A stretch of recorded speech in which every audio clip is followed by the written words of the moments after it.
দেখেই প্রথমে বুঝতেই পারছো যে মাছটা কতটা পরিমাণে টাটকা, তার উপর দিয়ে দেশি কাতলা এতটা পরিমাণে রক্ত, পুরো থালা রক্ত রক্ত হয়ে গেছে। তার মধ্যে ছিল ডিমটা দেখে তো আমার তো মনটা জুড়িয়ে গেল, কারণ বাবা তো ডিম সহজে আনতে চায় না। ভাগ্যিস ডিমটা হয়েছিল। তারপরে এখানে মাছটাকে দিদি ভালো করে পিস পিস করে নিল, দিয়ে ভালো করে মাছটাকে ধুয়ে নিলাম। তারপরে পরিমাণ মতো লবণ আর হলুদও মাখানো হয়ে গেছে।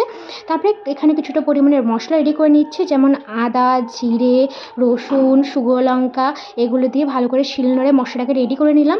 তারপরে গরম তেলে এক এক করে মাছগুলোকে এপিট ওপিট করে ভালো করে লাল করে আমি ভেজে তুলে নিলাম। সবকটা মাছ ভাজা হয়ে গেছে। সেই তেলে কিছুটা পরিমাণে কেটে রাখা আলু দিয়ে দিয়েছি, আলুটা দিয়েও পরিমাণ মতো লবণ হলুদ দিয়ে লাল করে ভেজে আমি তুলে নিলাম।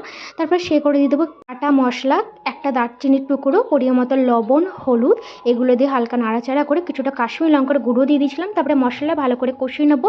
কষে গেলে কিছুটা পরিমাণে জল দিয়ে ঝোলটা ফুটে গেলে ভেজে রাখা মাছ আর আলুটাকে দিয়ে দেবো। তারপর 10 মিনিট মতন ভালো করে ঝোলটাকে ফুটিয়ে নিয়ে নামানোর আগে ধনেপাতা অবশ্যই দেবে।